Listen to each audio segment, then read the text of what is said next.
வணக்கம், இது story garden. நான் உங்கள் மகி. உலகில் பல காதல் கதைகள் இருந்தாலும் சில காதல் கதை தான் காவியமாக மாறும். அந்த வரிசையில அம்பிகாபதி அமராவதியின் காதல் கதையை இந்த பதிவுல பார்க்கலாம். அந்த காலத்துல இருந்து இந்த காலம் வரைக்கும் காதலுக்கு எதிரான வன்மங்கள் நடந்துகிட்டு தான் இருக்கு.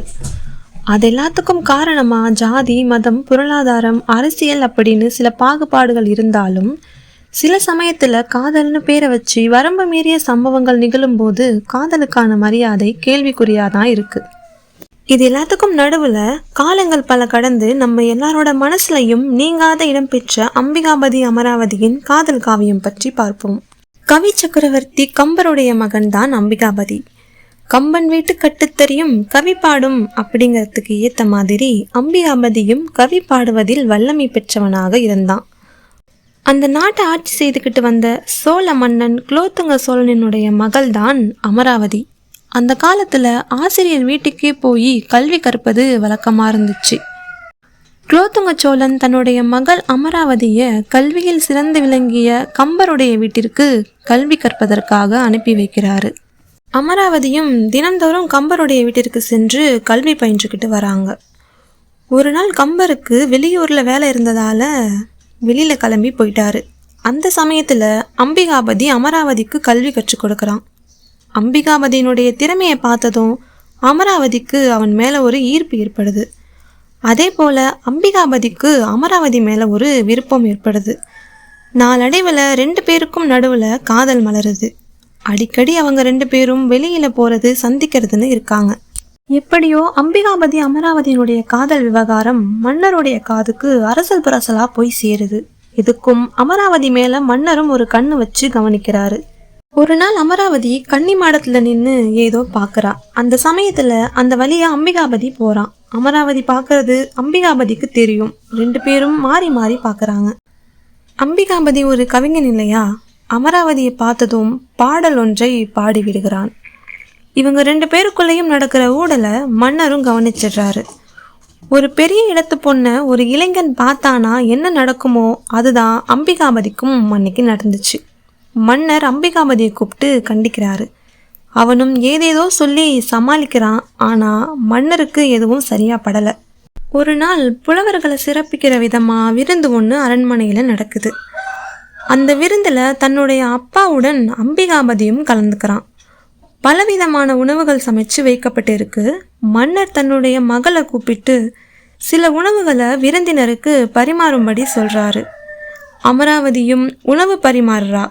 அம்பிகாபதிக்கு தன்னுடைய காதலி தனக்கு உணவு பரிமாறுறது பிடிச்சிருக்கு. தன்னை மறந்த அம்பிகாபதி அமராவதிய மனசுல நினைச்சு ஒரு கவிதையை சொல்லிட்டான். இட்ட அடி நோக எடுத்த அடி கொப்பளிக்க வட்டில் சுமந்து மருங்கசைய. இந்த வரி அம்பிகாபதி பாடி முடிச்சதும் கம்பர் இந்த பாட்டினுடைய பொருள் மன்னருக்கு புரிஞ்சு போச்சுன்னா என்ன நடக்குமோ என்னவோன்னு பயந்து அதை சமாளிக்கிற விதமா கம்பர் அவசரமா ஒரு பாடலை பாடுறாரு. கொட்டி கிழங்கோ கிழங்கென்று கூறுவாள் தன் நாவில் வலங்கோசை வையம் பெறும் என்று. தெருவில் கொட்டி கிழங்க வித்துக்கிட்டு போற பெண்ணை நினைச்சு அம்பிகாபதி பாடியது போல பொருள் வர மாதிரி சமாளிச்சு பாட்டை பாடிட்டாரு. இப்போ மன்னருக்கு சந்தேகம் வலுத்து போச்சு. கம்பர் பாடினதெல்லாம் எதையுமே அவர் பொருட்படுத்தலை. அம்பிகாபதி செய்த காரியத்துக்கு தண்டனை கொடுத்தே ஆகணும்னு நினைச்ச மன்னர் தன்னுடைய அவைக்கள புலவரான ஒட்டக்கூத்தர்கிட்ட ஆலோசனை கேட்கிறாரு. ஆனா அந்த சமயத்துல ஒட்டக்கூத்தருக்கும் கம்பருக்கும் இடையில ஒரு இணக்கம் இல்லாத சூழல் இருந்துச்சு. இந்த சூழல்ல ஒட்டக்கூத்தர் மன்னருக்கு ஆலோசனையும் சொல்லி முடிச்சாச்சு. ஒரு நாள் அரசபை கூடுது. புலவர் பெருமக்கள் எல்லோருக்கும் எதிரில் மன்னர் ஒரு அறிவிப்பு கொடுக்கறாரு. சிற்றின்பம் தவிர்த்து 100 பாடல்களை அம்பிகாபதி பாடி முடிச்சுட்டா அமராவதியை திருமணம் செஞ்சுக்கலாம்னும் தவறினால் மரண தண்டனை கொடுப்பதாகவும் அறிவிச்சிட்டாரு. இந்த போட்டி அம்பிகாபதிக்கு சுலபமான காரியமாகவே தோன்றுகிறது. மேலும் 100 பாடல்களை பாடி முடிச்சதும் மன்னருக்கு பிடிக்காத ஒரு காதல் பாடலையும் பாடணும்னு மனசுல நினைச்சுக்கிறான். கம்பருக்கு தன்னோட மகன் மேல இருந்த நம்பிக்கையினால நிபந்தனைகளுக்கு சம்மதிக்கிறாரு. அம்பிகாபதிக்கு மனசுல ஒரு தயக்கம் இருந்துச்சு. பாடலை பாடுறது சுலபம், ஆனா எண்ணிக்கையை மனசுல வச்சுக்கிட்டு பாடுறது எளிதான காரியம் இல்லைன்னு நினைக்கிறான். இந்த விஷயத்துல அமராவதி அம்பிகாபதிக்கு உதவுறதா தன்னோட தோழி மூலமா அம்பிகாபதிக்கு தெரியப்படுத்துறா. ஒரு வழியா போட்டி ஆரம்பமாகுது. ஒரு திரைமறைவில் அமராவதி அமர்ந்து அம்பிகாபதிக்கு மட்டும் தெரியும்படி ஒவ்வொரு பாடலினுடைய முடிவில் ஒவ்வொரு பூக்களாக எடுத்து வச்சு பாடலினுடைய எண்ணிக்கையை உறுதிப்படுத்துகிறா. அம்பிகாபதி 100 பாடலையும் பாடிட்டான்ற சந்தோஷத்தில் அமராவதி 100 பாடலை பாடி முடிச்சு விட்டதற்கான சைகையை காட்டுறா. இதை புரிஞ்சுக்கிட்டு அம்பிகாபதியும் 100 பாடலை பாடிட்டோம்னு பெருமையாக நினைக்கிறான். இறுதியில் தான் நினச்ச மாதிரி தன்னோட காதலிய மனசில் நினச்சி காதல் பாடல் ஒன்றையும் பாடி முடிக்கிறான். அப்போது சபையில் இருந்த ஒட்டக்கூத்தர் எழுந்திருச்சு 99 பாடல்களைத்தான் பாடினாய், போட்டியில் தோற்று போனதாக அறிவிக்கிறார். அந்த அரங்கத்தில் இருக்கிறவங்க எல்லாரும் 100 பாடல்களை பாடின பிறகும் எப்படி தவறாகும்னு கேள்வி எழுப்புறாங்க.